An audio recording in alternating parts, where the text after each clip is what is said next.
மக்களே, இங்கே பாருங்கள். இன்றைக்கி வந்து பார்த்திங்கன்னா கரெக்டாக ஒரு பெரிய ஒரு ஆறுங்க.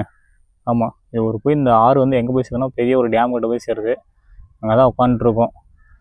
நல்லா காற்றுங்க, அப்படி சில்லுன்னு காற்றடிக்குது. அப்புறம் பார்த்தீங்கன்னு வச்சுக்கோங்களேன், அந்த பக்கத்தில் இருக்கிற அந்த பனை மரம் சரி, தென்னை மரமும் சரி, வேறு லெவலாக இருக்குது பார்க்குறதுக்கு. தூரத்தில் பார்த்தீங்கன்னா ஒரு மலை பாருங்கள். இந்த கிளைமேட்டில் அதுவும் இவ்வளோ எத்தனை மணிக்கு, ஒரு 4 மணிக்கு செம்மையாக இருக்குது பார்க்குறதுக்கு, இந்த அழகை ரசிக்கிறதுக்கு. அதுவும் தண்ணியோட அந்த அலையை நம்ம பார்த்துட்டு இருக்கிறதுக்கு வேற ஆளாக இருக்குது.